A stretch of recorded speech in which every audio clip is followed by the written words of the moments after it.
ਅੱਜ ਮਿਸਤਰੀਆਂ ਨੇ ਛੁੱਟੀ ਕੀਤੀ ਏ। ਖੁਸ਼ੀ ਗਮੀ ਚਲੋ ਸਾਰਿਆਂ ਦੇ ਨਾਲ ਹੀ ਹੁੰਦੀ ਏ। ਉਹ ਠੇਕਾ ਤੇ ਕੋਨੇ ਕੀਤਾ ਤੇ ਇਹ ਮਸਜਿਦ ਦਾ ਜਿਹੜਾ ਕੰਮ ਇਹਦੇ ਵਾਸਤੇ ਦਿਹਾੜੀਆਂ ਦੇ ਉੱਤੇ ਮਿਸਤਰੀ ਲਾਏ ਨੇ ਤੇ ਉਹ ਅੱਜ ਛੁੱਟੀ ਕੀਤੀ ਨੇ ਵੀ ਚਲੋ ਸਵੇਰ ਦੀ ਦਿਹਾੜੀ ਕੱਢ ਕੇ ਨਾ ਇਤਵਾਰ ਏ ਕੱਲ ਤੇ ਸਵਾਰ ਤੋਂ ਲੱਗਣ ਦੇ। ਮੈਂ ਆਨਾ ਪਿਆ ਵੀ ਸ਼ੈਵਾਂ ਨੂੰ ਹੱਥ ਹੀ ਨਹੀਂ ਲਾਉਣ ਹੁੰਦਾ। ਇਹ ਹੁਣ ਇੱਟਾਂ ਦਾ ਪਤਾ ਕਰਨ ਗਏ ਆ ਤੇ 20-21,000 20-21,000 20-21,000 1000 ਇੱਟ ਦਾ ਰੇਟ।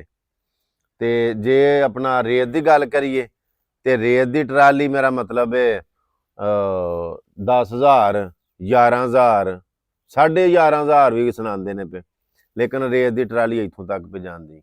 ਇਸੇ ਤਰ੍ਹਾਂ ਸੀਮੈਂਟ ਹੈ ਉਹ 14-1500 14-1500 14-1500 ਮਤਲਬ ਉਹ ਕਿਹੜੀ ਸ਼ੈ ਨੂੰ ਅਸੀਂ ਆਖੀਏ ਕਿ ਇਹ ਸ਼ੈ ਸਸਤੀ ਹੈ ਤੇ ਇਹ ਵਾਰੇ ਦੇ ਵਿੱਚ ਮਿਸਤਰੀਆਂ ਦੀ ਦਿਹਾੜੀ ਜਿਹੜੀ ਹੈ ਉਹ ਇੱਕ ਦਿਹਾੜੀ ਮਿਸਤਰੀ ਜਿਹੜਾ ਉਹ 2500 ਲੈਂਦਾ ਪਿਆ, ਮਜ਼ਦੂਰ 1500 ਲੈਂਦਾ ਪਿਆ।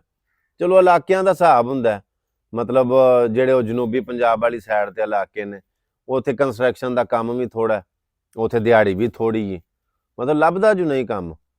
ਤੇ ਜੇ ਹੋਵੇ ਵੀ ਕੋਈ ਮੇਰਾ ਮਤਲਬ ਕੰਮ ਕਰਾਉਣ ਵਾਲਾ ਤੇ ਉਹ ਥੋੜੀ ਮਜ਼ਦੂਰੀ ਹੈ, ਮਜ਼ਦੂਰ ਦੀ ਵੀ ਤੇ ਦਿਹਾੜੀ ਵੀ ਮਿਸਤਰੀ ਦੀ ਥੋੜੀ। ਇਹ ਸਿਆਲਕੋਟ ਇਹ ਹਥਿਆਰ ਸ਼ਾਹੀ ਚਲੋ ਮਹਿੰਗੀ। ਉਹ ਹੁਣ ਇਹ ਅਲਹਮਦੁਲਿਲਾ ਇੰਨਾ ਕੰਮ ਜਿਹੜਾ ਨਾ ਉਹ ਦੀਵਾਰਾਂ ਦਾ ਹੋ ਗਿਆ।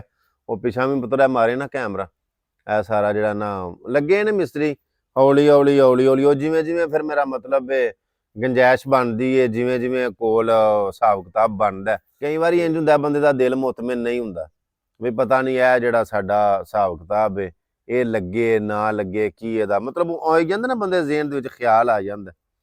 ਹੁਣ ਮਿਸਾਲ ਦੇ ਤੌਰ ਦੇ ਉੱਤੇ ਮੈਂ ਇੱਟਾਂ ਲਿਆਂਦੀਆਂ ਨੇ, ਉਹ ਮੈਂ ਆਪਣੀ ਹੱਥੀਂ ਲਿਆ ਕੇ ਇੱਟਾਂ ਤੇ ਇੱਥੇ ਲਵਾ ਛੱਡਣਾ, ਜਾਂ ਜਿਹੜੀ ਮੈਂ ਰੇਤ ਦੀ ਟਰਾਲੀ ਆਪਣੀ ਹੱਥੀਂ ਲਿਆ ਕੇ ਇੱਥੇ ਮੇਰਾ ਮਤਲਬ ਹੈ ਮਿਸਤਰੀਆਂ ਨੂੰ ਦੇਣਾ, ਸੀਮੈਂਟ ਦੀ ਗੁੱਥੀ ਆਪੀ ਲਿਆ ਕੇ ਤੇ ਉਹ ਇਹਨਾਂ ਨੂੰ ਆਨਾ ਵਾ ਕਿ ਵਿੱਚ ਰਲਾਓ ਤੇ ਲਾ ਛੱਡੋ।